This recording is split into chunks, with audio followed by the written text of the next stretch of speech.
Hello, and welcome to Transforming Worlds. If you're in some kind of fantasy or denial, then you probably won't make it because you'll constantly be disappointed. But at the same time, the paradox is you can never lose the hope. You can never lose the belief that things could change for the better, and probably sooner or later will change for the better. So it's this balancing act, is believing change is always possible, and a lot of change already is happening. That's why I wrote Thriving, was just to capture literally hundreds of examples of how positive change is happening. In today's episode, I speak to Professor Wayne Visser, who according to ChatGPT is one of the world's top 10 pracademics in sustainable regenerative business, innovation and leadership.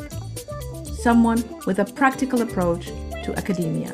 He is a fellow at the University of Cambridge Institute for Sustainability Leadership and professor of practice at the Católica Porto Business School.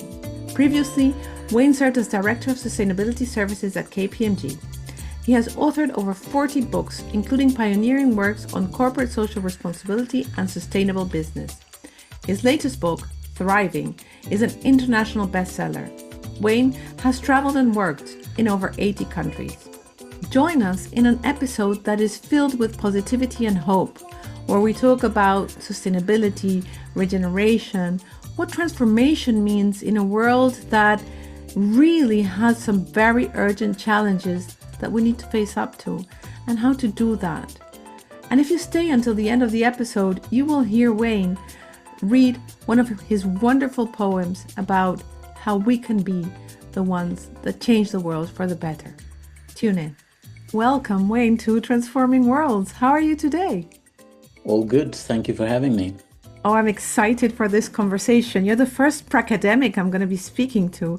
But before we dive in, tell us, what is transforming in your life these days?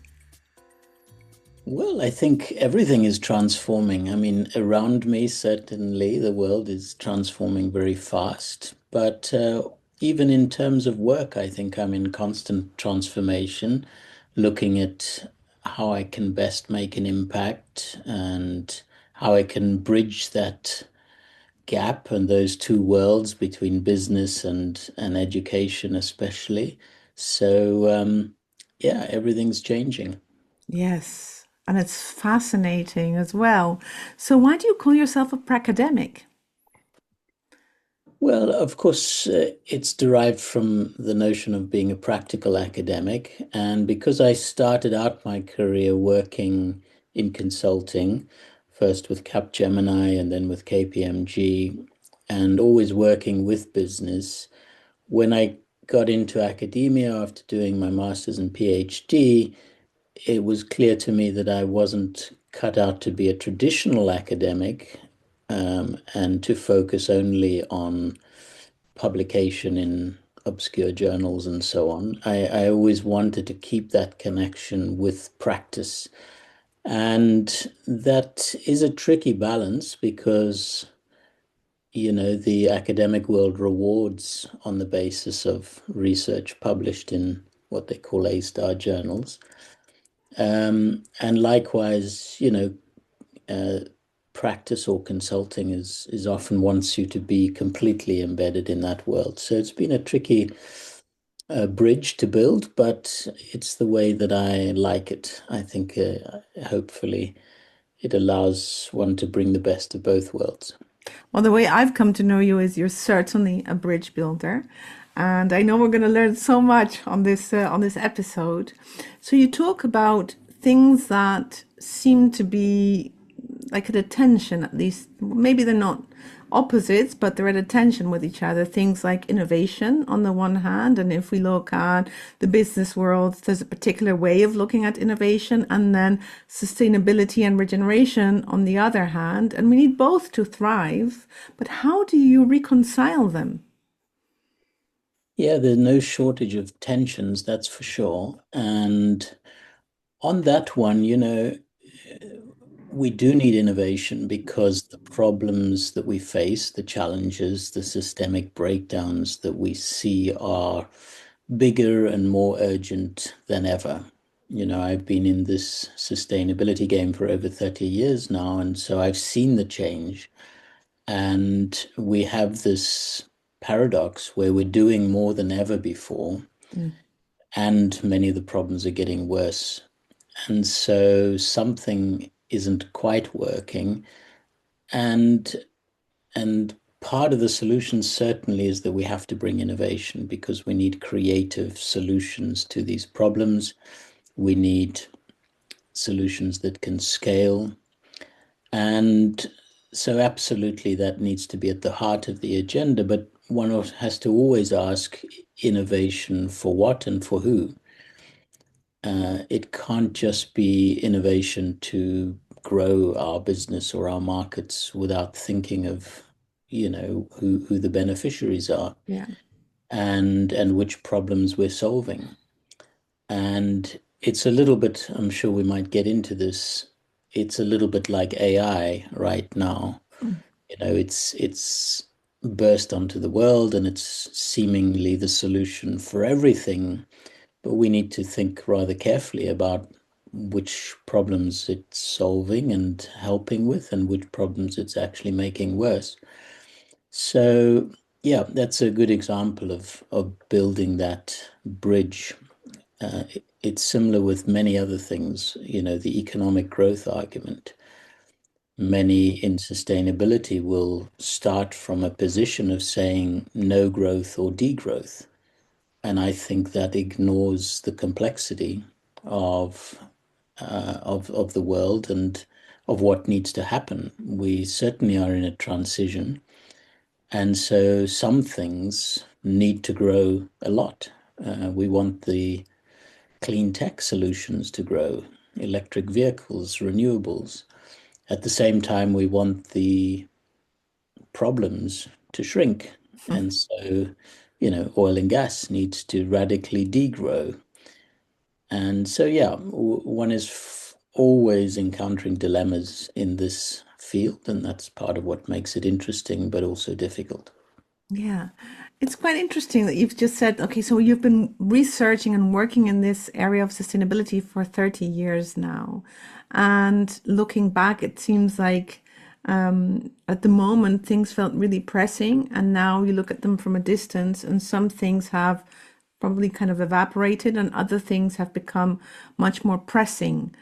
How do you look back on that? That's true. In general, I would say what's happened is we've shifted from sustainability being fairly marginal, being something of an exception when it comes to the attention of the world, to being central, to being mainstream. I think we have achieved that. And we've also therefore shifted, and I've seen this in the educational space as well, from putting a lot of emphasis on awareness of the problems now to knowledge on the solutions and Hmm. scaling those solutions. So there have been these kinds of shifts. As you say, some issues have gone more into the background and some have come stronger into the foreground. I'm not sure we've solved any of them completely. But of course, when I was growing up, the ozone hole was a big thing. Hmm. And by and large, that is a problem we managed to solve by collaborating and phasing out the chemicals that have caused that. It's still healing. It takes time, but it's headed in the right direction. Whereas something like climate change, which was on the agenda but was still early, um, I'm looking back at the late 80s, early 90s, basically when climate change really came onto the agenda in 1988, the Intergovernmental Panel being Hmm. formed.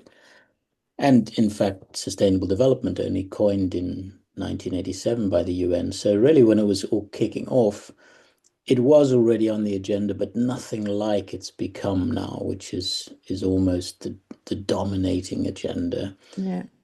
And in some ways, the one that, as a result of that climate agenda, went into retreat, at least our focus went off of it, I think, is the biodiversity loss piece. Yes. Yeah. And that I would say is as serious, if not more serious, than climate change. Of course, it's related, But now we see it starting to come back onto the agenda and rise up. So yeah, it's a constantly moving field, and that's what makes it exciting and challenging. Yeah, and these dynamics, what drives them? Is it human attention, media, news, what things like we're focusing on? Is it who is the loudest voice? What are the most urgent issues? Because as you say, it seems that there are all of these variables, how loud is it? How fast is it? The speed and the momentum that things take. There's all of these things intertwined. What leads the agenda, would you say? Yeah, I always look at this as a systems problem. Systems thinking is at the heart of sustainability, and I've spent a lot of time trying to study the science of complex living systems and then translate that into a way that is useful. Hmm. And when you look at it like that, there are, of course, lots of elements to a system. But if we were to simplify, we can always look at social movements, very key. We can look at the market itself. We can look at policy, government intervention, um, and I would say science and technology and innovation. And then maybe the last piece is finance. And Hmm. when you track those, then it's the combination that causes things to rise or fall. So in the case of climate change, of course, the science just continued to get stronger and stronger and stronger. And despite, long years of denial and resistance, especially by business, that broke through and we started to get it into the government policies. Um, and then we saw the physical effects more and more as well. On other things like plastics, which is in the news right now because of the convention we're trying to negotiate globally and really struggling with, how did that rise up the agenda relatively quickly a few years ago? It was again this combination of things. So you had the awareness rising because we had some really good documentary films come out. Then we had some entrepreneurs who really caught the headlines. We both have a Dutch connection, so I can mention Boyan Slat, Yeah. who founded the Ocean Cleanup, young entrepreneur. Um, we had also NGOs starting to take up that cause far more strongly, so a social movement building. Um, and then the policymakers got on board suddenly very quickly. They felt the pressure, and we had a EU plastic strategy within 9 months of conception, which is really fast in EU terms. We had the UN adding it to the Basel Convention for Trade in Hazardous Waste. Um, and so suddenly it went from an issue about, look after your litter to something that was a big global issue that was going to be regulated. Single-use plastics were going to be phased out. And now we're trying to get a global convention on it. So it's always this mix.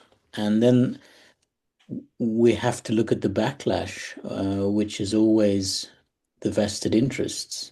Yeah. And this is what we see now with plastics is the oil and gas industry and the petrostates are resisting, as they have done with climate change. And so that, of course, does slow progress, but it doesn't stop progress because they're part of the system, but they don't control the system. And so we always need to keep strengthening those other parts, including and maybe even especially social movements, because that's ultimately what keeps the pressure up. Yeah, I think that's very hopeful. I'm an optimist, of course, and important to really highlight that there is this sort of combinatorial capacity of any system, and if we feed it enough things in a certain direction, it will tend to move towards that, and that we don't lose hope in that process because certain voices are louder or have more resources to put behind the campaigns, the communication, and their ideas. But that doesn't necessarily mean that things are happening. Things happen because people start believing, start seeing things, and start becoming aware. And going back to your ozone layer example, I think, back in the day, a lot of these movements were guided by fear and were guided by, we need to be aware of all the problems that this might lead to and what it might be causing. And I think it's turning towards an idea of there are many more ways in which we can thrive. There's much more of a focus in solution making as an enabler as opposed to solution making in the etymology of the word to solve or resolve, but it's much more forward looking. How has that changed throughout your career, and how do you look at that nowadays? Yeah, again, I draw on the systems thinking and what we're talking about, which is that when we understand that change doesn't happen in a linear fashion, that's a great insight because on the dark side, we could say things can get bad very quickly. So we can, and we've been warning of this for many years, we can see collapse of systems, whether those are ecosystems or social systems.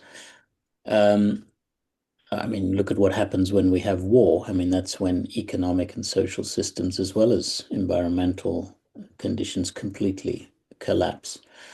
But the opposite is also true, that social systems can evolve, living systems can break through. And it's always that pattern which surprises us, which is that things seem to be happening very slowly, and we try and we campaign and we put pressure and we don't see much change happening, and then suddenly it seems to happen very fast. So we get that tipping point phenomenon and the exponential curves of change. And I think what's different is that on some issues, we've gone past those inflection points. And that's really exciting to see because, again, when I started out, of course, we all knew that something like renewables made a huge amount of sense, but they were incredibly expensive. Mm-hmm. And industry wasn't backing it, and mostly neither was government. And so it was more like a utopia that we would wish for. And then you see now the rate at which renewables are scaling, particularly solar and wind, and then the others that are related, batteries and electric vehicles. And I would say actually in all four of those cases, they're beyond the tipping point. So the transition will now happen inevitably. We can slow it down a bit as we're seeing with the implications of Trump's policies right now. You can definitely get off track, but because the economics are working in favor of the transition now, and the technology has got to the point where it's just improving and improving. I think we now see that solution going to scale. It's not the case for all the issues, but seeing that gives us great hope. Yeah, it definitely gives us a great hope. Why did you start in this domain? What was the thing? Like typically when we find a vocation or dedicate ourselves to a topic, it's because we find that there's something that needs fixing of some kind or causes us a discomfort, or we want to make a difference there. We seek a space for meaning making because we feel that the meaning isn't there. What Yeah. was that for you in the area of sustainability and regeneration? Well, as I mentioned, I really got involved at the start of the movement in the sense of when sustainable development was being defined. So in the year that it was defined by the UN Commission, the so-called Brundtland definition, that was my final year of high school. And so I was just going in to do business studies. But I was having my own existential struggles, as you do, especially as a young person, what to do with my life and what was I really interested in. And I had these two interests. The one was business, because I thought that this is how we can actually make change happen. But the other was I would say philosophy and comparative religion. And so going into university and eventually choosing business, I was constantly looking for how I can bring these two together. How can I, if you like, bring a spiritual or an ethical or a values-based perspective to business? And I was searching constantly, and it just made so much sense that with sustainability coming up the agenda very fast in those years that I was studying business, that this could be the sort of wave that I would ride, or the horse that I would attach myself to. And I got to go to an international conference in Japan as a student representing South Africa, where we were giving the youth input to the Rio Earth Summit of 1992. And once you've engaged in that way and with other young people from around the world, and we were quite hopeful, by the way. We thought that these were real solvable problems, and there were good signs that the politicians were starting to take notice, and even business. Then it's like a bug that you've caught, because then the problems are not easily solved, and once you're aware of them, you can't put that genie back in the bottle. So it then became a question of how can I shape my career to make sure that I'm working on these issues. And although I started out as a strategy analyst for Capgemini, I became quickly frustrated that I didn't have, or they didn't have, that focus on sustainability. And so I specialized with a master's and then set up KPMG Sustainability Services in South Africa. So it became the way to express that very deep need for meaning, which is what you referred to. And when I came back and did my PhD years later, I actually chose existential psychology as the lens through which to analyze or understand why we engage in sustainability at the very deep human psychological level. So And why it's is that? Why is it really? yeah, I mean, there are a couple of things that seem to be common. Um, you mentioned one of the key words, which is to make a difference. So there is this feeling that we want to make an impact.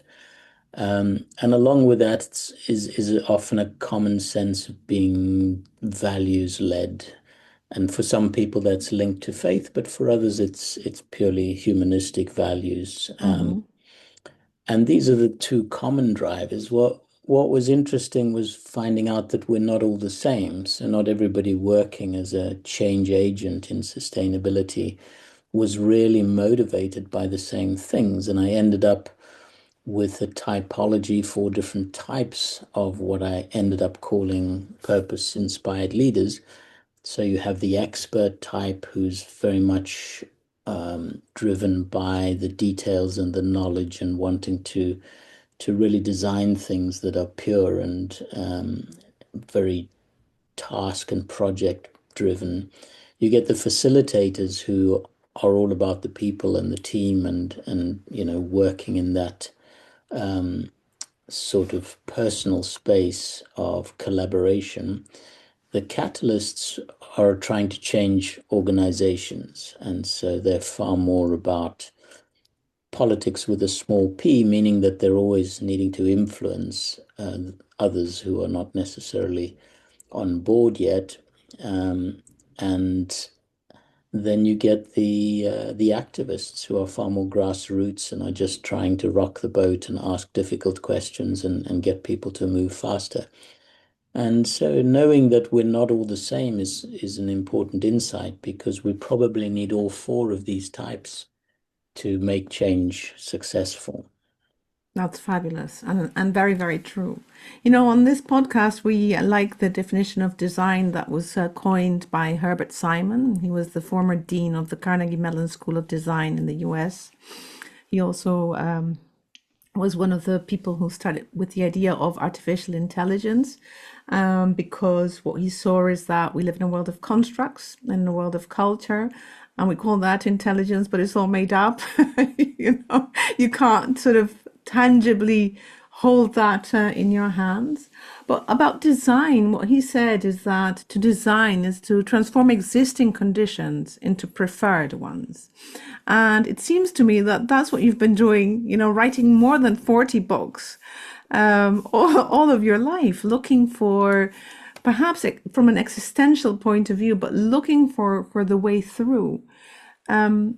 What was that like? Like you start writing one book one day, and before you knew it, you had written 40. What leads you to write? What are you doing as you write? What are you transforming? Well, I always write to understand. It's a form of sense making and of reflecting on what I've learned. So my first book I wrote after being in that consulting world of KPMG for 5 or 6 years, and I'd had a lot of exposure to working with companies on these issues, and I felt like I'd learned something, and so it was just a case of trying to capture that. I'd always enjoyed writing anyway, because I guess I love books, and I've always believed that ideas do change the world. And when I think of what inspired me growing up and in my early career and even today, it's often around ideas. It's around people who can express something, usually in a written form that I find powerful and transformative, often creative, imaginative, and beautiful. So I guess I've always been trying to emulate that. Uh, so that was a book on sustainable businesses effectively, and that was the first one. But then once you've done one, then you think, well, this seemed to have an impact. You can never tell what, because it's like something that gets out there and has a life of its own, but you get some feedback that people Mm-hmm. found it interesting, useful, inspiring. And at the time, South Africa was going through a transformation that I lived through from apartheid to democracy. And so living through that was fascinating in understanding how change works, how resistance to change happens. And what we had was this euphoria uh, for a couple of years after Nelson Mandela came out of jail and became the first democratic president. And then we had this crash of pessimism, where suddenly people realize, well, social change and economic change is actually pretty hard to do, and it doesn't happen instantly, Mm-hmm. even if you get the political change right. And so, I felt what was needed then was to write about how people need to not get caught up in that quagmire of depression, really, of national depression, Mm-hmm. and to realize that change is hard, but there was a lot that was going right that people weren't focused on. And again, so it's that attitude of hope or of optimism that I, always embraced from the start. And so that was the second book, and then you just keep on finding the next thing that you're interested in or focused on. And maybe what's a bit different is I mixed it up. I mean, quite a number of my books are non-fiction, but there are some fiction books in there as well. There are some stories. There are some poetry collections. There's a book that's specifically about the arts in sustainability and how that can influence. So I really just it's a form of expression, creative expression, but also a way that I've found that I could hopefully have an impact. Yeah, you do it super well for sure. For me, I'm a nonfiction published author, but I think that as these topics become more mainstream and people start talking about it and kind of confusing terminology and trying to, waddle their way through all of the information and again the terminology and the ideas, I get more and more exasperated. So last year I wrote fiction for the first time to explain the difference between change and transformation, which to me are two entirely different things. Yeah. Change happens regardless of whether we transform, yes or no.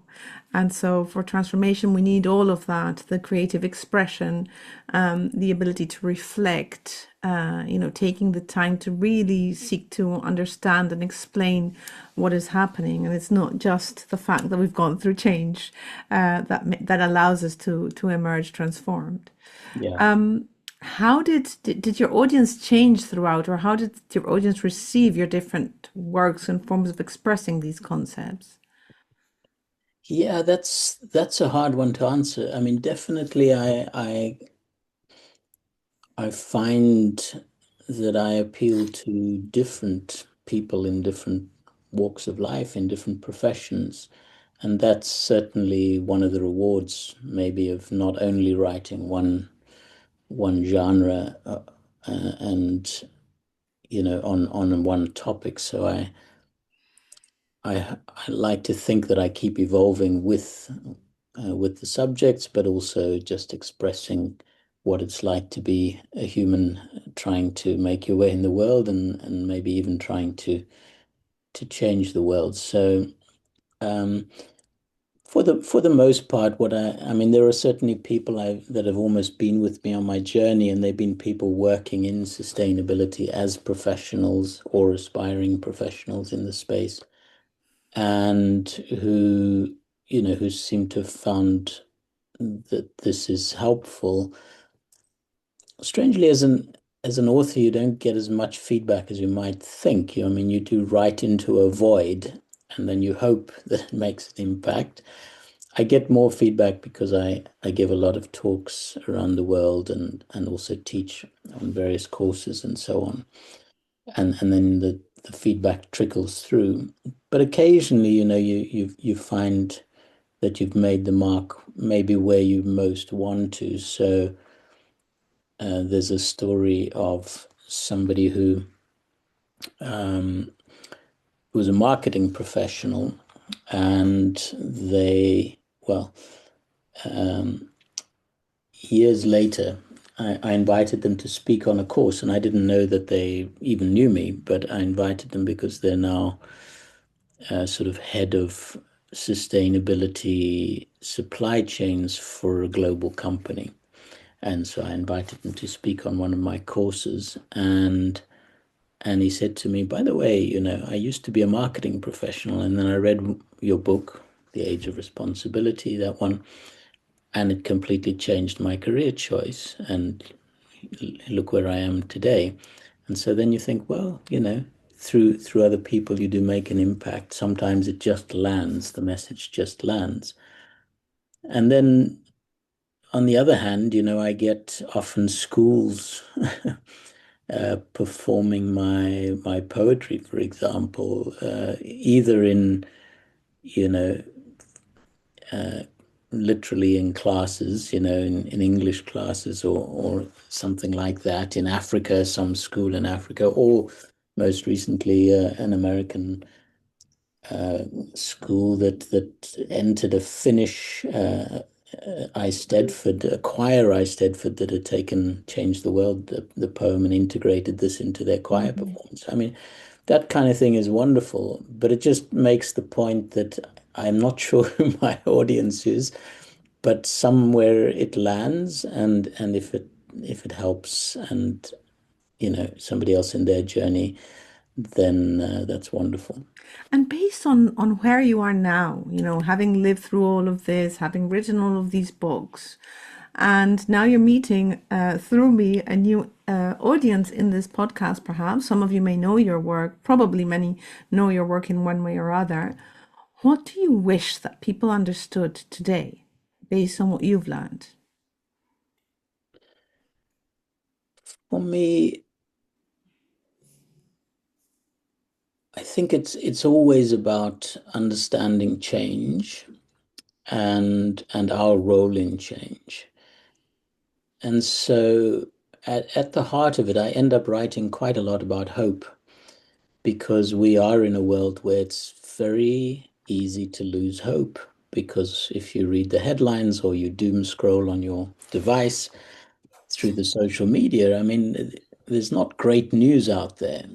And so it's easy to be overwhelmed. So I guess the insights I've gained over the years in just studying this and trying to work with companies on it is that, there is always hope because of how change happens, because change always happens. So even when things get worse, it means that later they can get better, but that you can get these breakthrough moments, and that things can scale and change very quickly. And I guess the insight I've had is, which we were talking about earlier, is that things that we only dreamed about and wished for are happening now. So it shows a very short space. I mean, 3 decades is a very short space of history. Um, we can actually bring things to the solution stage and scale them. But there's a sort of companion piece which I think is important if we want to deal with that anxiety, which is at the same time to realize that we're not all powerful and we are part of the system, but we don't control the system. Nobody does.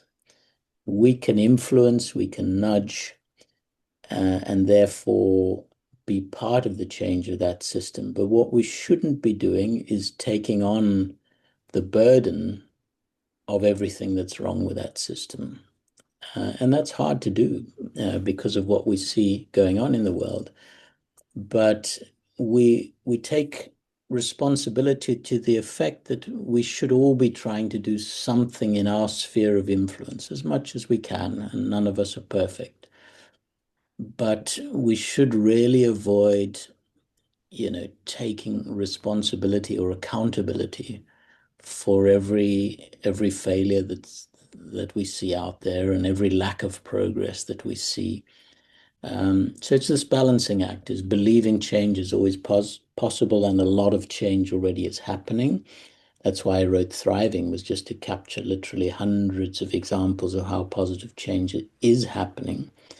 But at the same time, and this is where my sort of stoicism philosophy becomes really important, is realizing what you can change, what you can't, and what you can influence, and trying not to get caught in holding yourself too accountable, Mm-hmm. which sounds like a strange thing to say as a sustainability activist and advocate, but it's important for mental well-being because you can't allow yourself to be overwhelmed.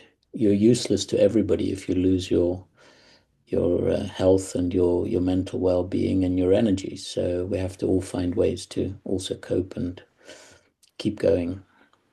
This is incredibly profound. I think that this, like, really to me in this conversation illustrates that connection that you uniquely made as a person between business as a way to make change and philosophy and comparative religion as kind of hobbies that you had and things that draw your interest. I don't know how many people are familiar with the Stoics and what that means. So perhaps you want to weave that a little bit more for us, because you've said something really, really important, and it's the topic of, how much responsibility do we actually need to carry, and how much of not carrying it is an act of responsibility.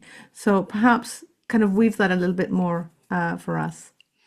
Yeah, well, I think the Stoics are very misunderstood because we think of Stoicism as being just, hang in there, be tough, have a stiff upper lip, don't, just uh, grind it out. And I think that's a very superficial understanding of the Stoics, because really what they were saying is, we should actually be embracing life. We should be enjoying life, getting the most that we can out of it.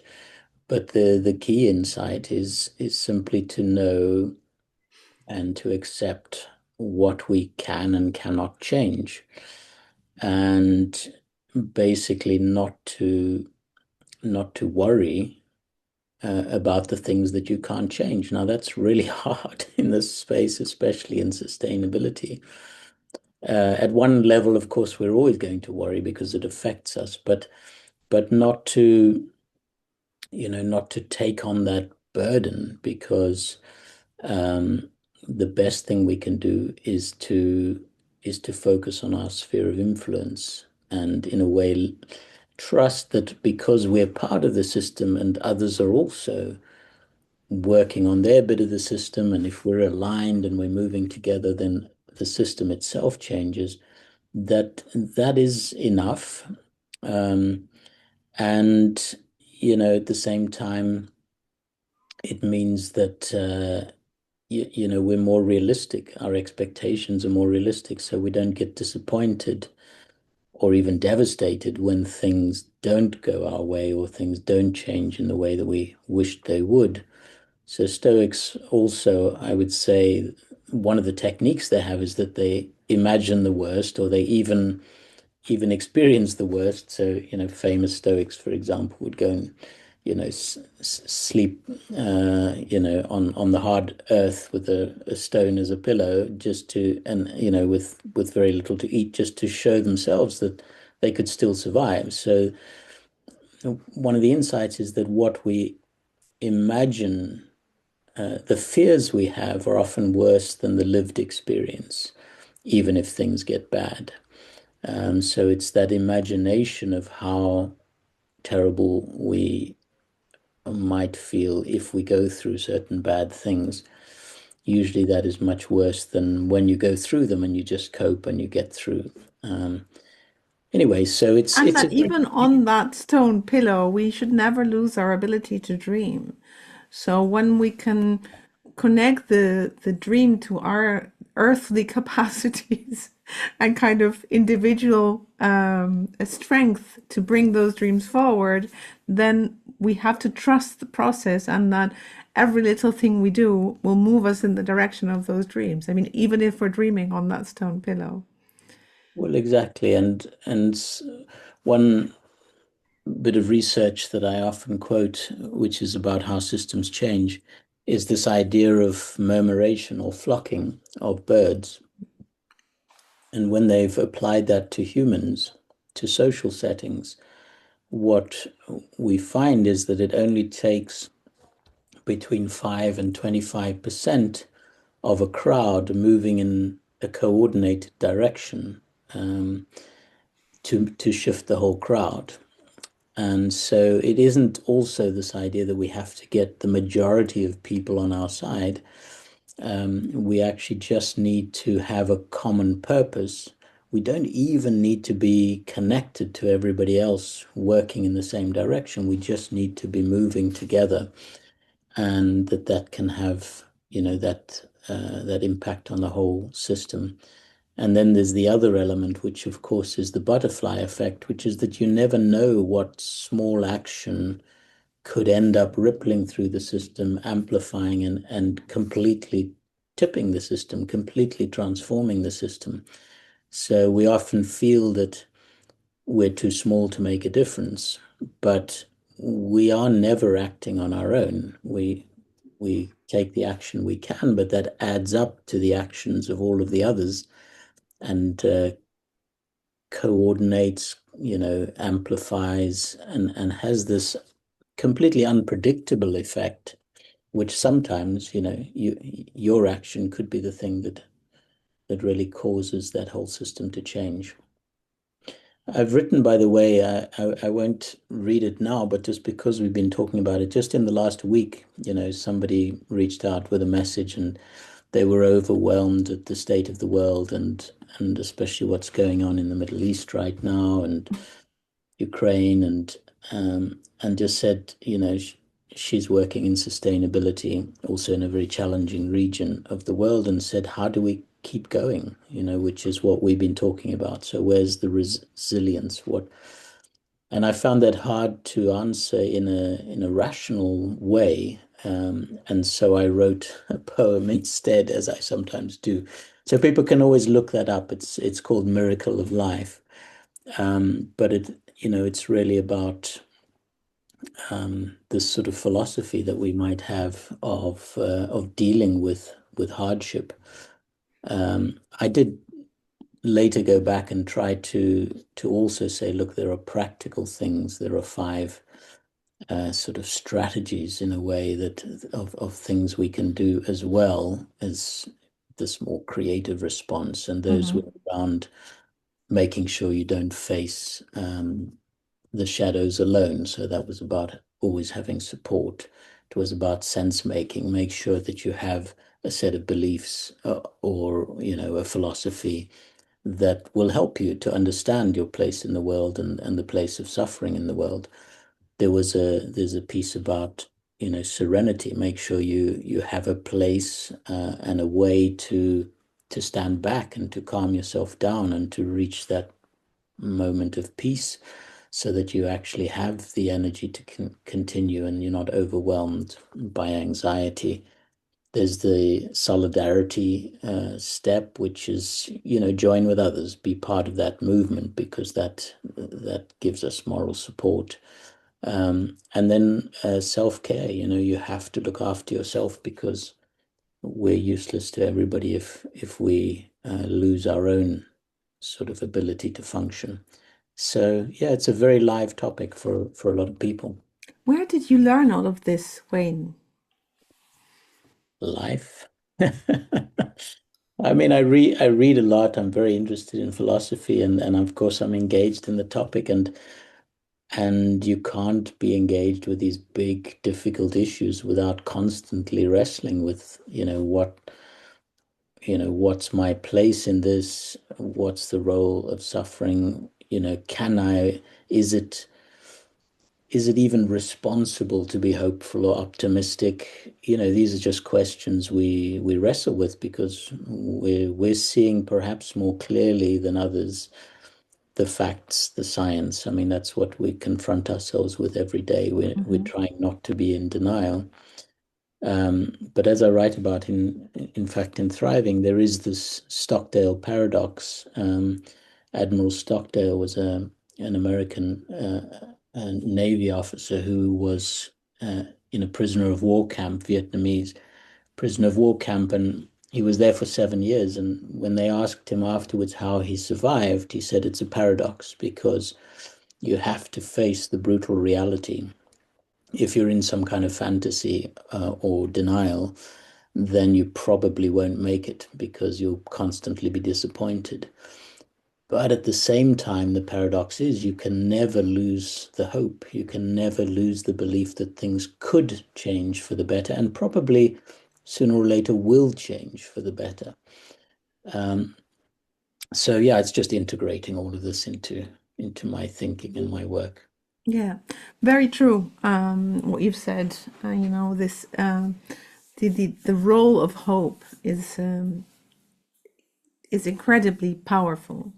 When we have no hope left, then it becomes really difficult. So it's always looking for those little small pockets of hope that are what is makes us be able to transform in the face of change. Because transforming is none other than changing our perspective to see that something else is possible, which we first hadn't considered or hadn't seen as a possibility. And the examples that you gave about sustainability and the transitions that have already started really illustrate that. It's hope just needs to be a sort of wee little tiny little thing to start with, and then it gains momentum as it self reinforces. And that's why it's really so important that we have each other to remind us of that. Yeah. Um, And just on that, since we're also talking prisoners of war, I've been very inspired over the years by the work of Viktor Frankl, yes. and his work on meaning. And one of his biggest insights, having survived 4 Nazi concentration camps, was that the one thing that people can never take away from us is the control we have over our attitude. They can control our bodies, they can do many bad things to us, but we always have that choice on how we respond to even the worst of situations. And I think that's the starting place for hope, is to say, I can always choose my attitude, and for most of us, we can also choose our actions because we have a certain amount of freedom. We can choose what we buy, we can choose where we work, we can choose who we vote for, and so on. And, I think that's important. Rebecca Solnit, a wonderful author, has a beautiful book called Hope in the Dark, which is really about social movements. Mm. And one of the quotes of hers I use a lot is she says, "Hope is not like a lottery ticket that you sit on the sofa and clutch feeling lucky. Hope is an axe you break down doors with in an emergency." And I think that's a great insight. And we are in an emergency, but her point is that hope is comes from action, and it's not something passive or dreamy or a fantasy. Yeah. And we experience that. Where do we get our hope from? Well, it's because, yes, we understand that change can happen positively, but it's also because we work with others who are changing the world Yeah. in their own spheres. Yes. Yeah. Yeah. Let's do a small exercise of the imagination and maybe fast forward into the future, say 20 years. And this is the world according to Wayne, Wayne's world, no pun intended. um, what does that look like? How are we thriving? And why have we gotten there? Yeah, it's a great mental exercise, and I do a lot with scenarios because, scenarios, when you work with them, these are stories of the future. They're ways in which the future may unfold. And so we're looking at a scenario now 20 years out. And I think it's entirely possible within 20 years that we will have almost completed the energy transition. I think that most of the world will be on clean energy and on driving electric cars, so solar, wind, and batteries together, and that will just enable a lot of things. It means that we will, climate change, which will still be a reality, of course, and probably still getting worse at that point because of historical impacts, but it means we will have a feeling in 20 years' time that we're getting it under control and that we have the pathway to, to bring us back down into a safe zone for climate. I also think that it's possible that many solutions that we were hoping for, looking for right now, will also have been identified and been scaled very, very quickly as a result of artificial intelligence. At the moment, of course, it's a very, very scary time for AI. We're not quite sure where it's going to take us, and it's moving incredibly fast. But I think on balance, it's going to help us to find solutions and to amplify those and to move a lot quicker on those. And when you combine it with something like robots, which again will be very common in 20 years' time, robots doing labor and artificial intelligence taking care of a lot of the intellectual work that we do today, it means if we get it right, we should have a lot more freedom to spend our time in ways that are meaningful. So we shouldn't be slaves to labor anymore and slaves to the economy. certainly all of the dangerous and dirty jobs should be done by machines.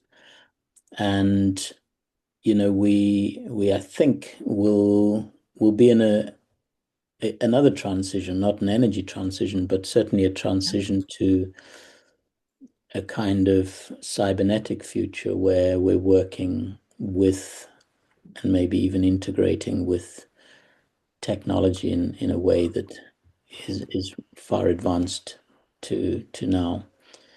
Um, what I hope, and I think we have a good probability of this, is that our food system would have radically transformed. Uh, I I think it's feasible within 20 years that we would see a rapid decline, if not a collapse, in the meat industry, because we will have so many other ways to create protein. And, we have precision fermentation, we have cellular agriculture, and we have many innovations in plant-based proteins. So this would free up immense amounts of land and have a very positive impact on the climate. Um, it probably won't be in 20 years that nobody's eating meat. I don't think that's the case, but I think livestock farming will be much, much smaller than it is today. And some people will be eating cell-grown, cell-cultured meat, so it's still the real stuff, but grown in controlled conditions with far lower impacts. Others will simply have other sources of protein.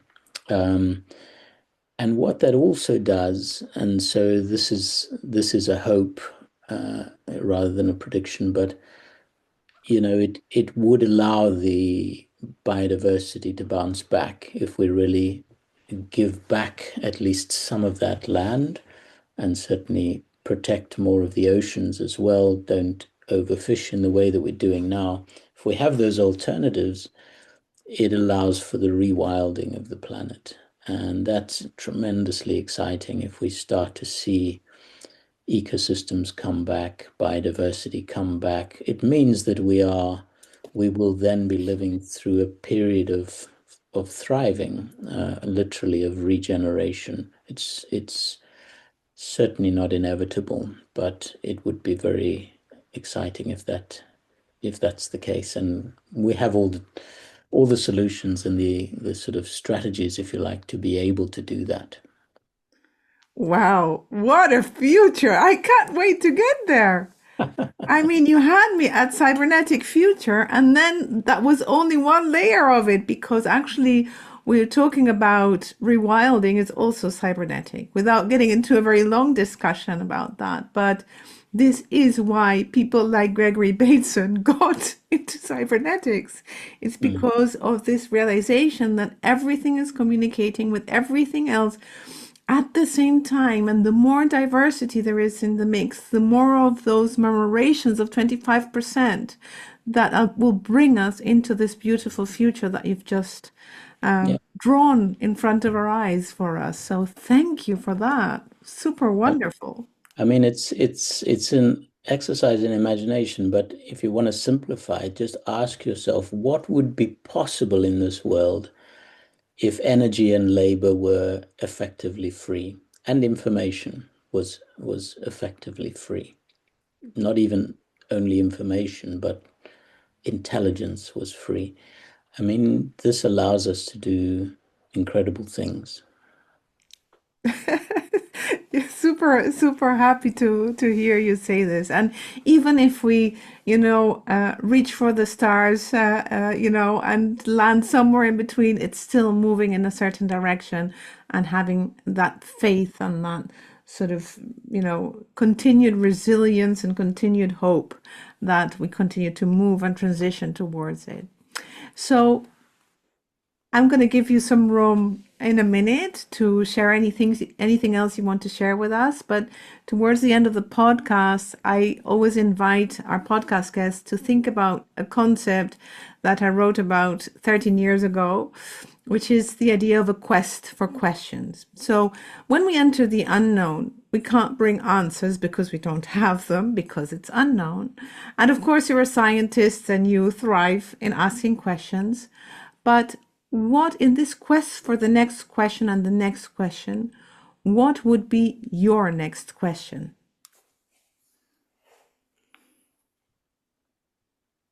I think the next question has to be, what is it? It's a very old question, but I think we just have to keep asking it and maybe it will rise up more and more. And it's basically, what is progress, right?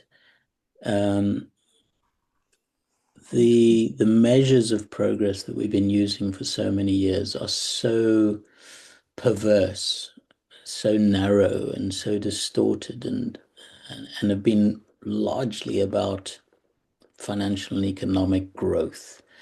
And it's just such a superficial and an unhelpful way to think about progress. And so I think that's the question, is as we move forward, I think the opportunities are huge. It's a very exciting future. I think many of the problems can be solved, but we have to keep asking, everything that we're doing, what's it for? I mean, what are we trying to create? Is it a world in which a few trillionaires, and we will have trillionaires in the Oh future, dear. who are controlling most of our lives and the resources. So is it a world that's more unequal? Is it a world in which we just have more stuff? Everybody gets to have everything they want materially. Or is it something more, Is it about meaning and happiness and development? Really, people who continually learn. And is it about, peace and collaboration and societies that really function to bring out our human potential? And so I think this is the question we've got to constantly ask ourselves. I love that question, and I think you're right. So you've mentioned that you have this kind of creative place in yourself you go to also when you are looking to sort of grapple with complexity, and that leads you to the art form that is poetry. Is there something you want to share with us, perhaps? Sure, and I'm always happy to, and I do this more and more, even with executive audiences and Good. with in classrooms, and it's amazing Yes. because what it makes me realize is that we can't always rationalize ourselves into changing. We can't certainly scare people into changing. We've tried that, it doesn't work. We also have to get to people's heart, and we have to appeal to their imagination. And this is where creativity comes in. And for me, that expression finds itself most naturally in poetry. So, um, yeah, I've got a poem with two parts. It's called Change the World, that I'm happy to share with you. I'll read both part one and part two, but you may find that it's too long and you may want to edit it down. So feel free to do that, because I don't think publicly I've shared part two uh, anywhere. So each one is three stanzas. So if you're happy for me, I'll just share that with you. Yes, please indulge us. All right. Let's change the world. Let's shift it. Let's shake it and remake it. Let's rearrange the pieces, the patterns in the maze, the reason for our days in ways that make it better, in shades that make it brighter, that make the burden lighter because it's shared, because we dared to dream and then to sweat it, to make our mark and not regret it. Let's plant a seed and humbly say, I changed the world today. Let's change the world. Let's lift it. Let's take it and awake it. Let's challenge every leader, the citadels of power, the prisoners in the tower, the hour of needs upon us. It's time to raise our voices, to stand up for our choices, because it's right, because we fight for all that's just and fair, for a planet we can share. Let's join the cause and boldly say, we'll change the world today. Let's change the world. Let's love it. Let's hold it and unfold it. Let's redesign the future, the fate of earth and sky, the existential why. Let's fly to where there's hope, to where the world is greener, where air and water's cleaner, because it's smart to make a start to fix what we have broken, our children's wish unspoken. Let's be the ones who rise and say, we changed the world today. And now part two. Let's change the world. Let's move it. Let's chance it and free dance it. Let's feel its sliding rhythms, the echoes of its rhymes, the calling of our times with signs of stars aligning, with mimes of joy and madness, of syncopated sadness. Because we bend, because we tend to lose the beat, then find it, to live life forward, not rewind it. Let's stamp our feet, link arms, and say, we'll change the world today. Let's change the world, invoke it. Let's weave it and conceive it. Let's sing our songs of freedom, the myths of heroes' quests, the trial by fire tests, with rests to ease our struggle, with crests that draw us onwards, because we roam, because we've shown with tears and wide-eyed wonder, these days are not for squander. Let's choose our narrative to say, we changed the world today. Let's change the world. Let's heed it. Let's hear it and not fear it. Let's place our finger on life's pulse, where mountain rivers flow, where ancient forests grow. We know, for elders tell us, we grow by seeing what can be, because within we find our gin and rub each deep desire. From sparks into bright flames of fire, let's wish for every chance to say, I changed the world today.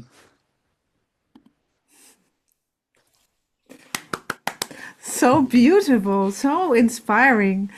I'm going to figure out a way to get the text into the show notes as well, Sure. with your permission, Yeah. because I think that for non-native speakers, there is so much richness in the language and the way you've chosen the words and the rhythm of how that reads, that it's really, I don't want that to be lost. So thank you so much for Oh, you're sharing welcome. that. Happy to share that with you.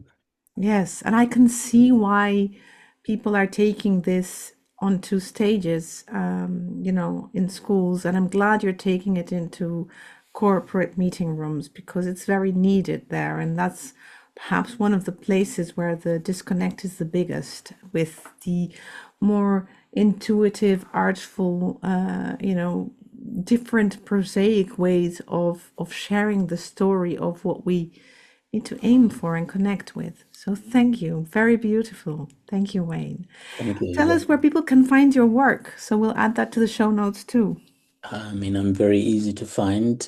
Always happy to link on LinkedIn, and I have my own website. So if you do a search, you'll find me there, and all of the books with their links, and all of the poetry and everything else is on there. And I have Instagram and a YouTube where I share videos sometimes as well. So, but basically, search for me and you'll find me. Yes. Okay, I'm sure many people will. So thank you so much for spending time with us and for sharing your wisdom and ideas. It's been, really wonderful to hear from you and all the things you shared. Thanks for having me and for this wonderful podcast.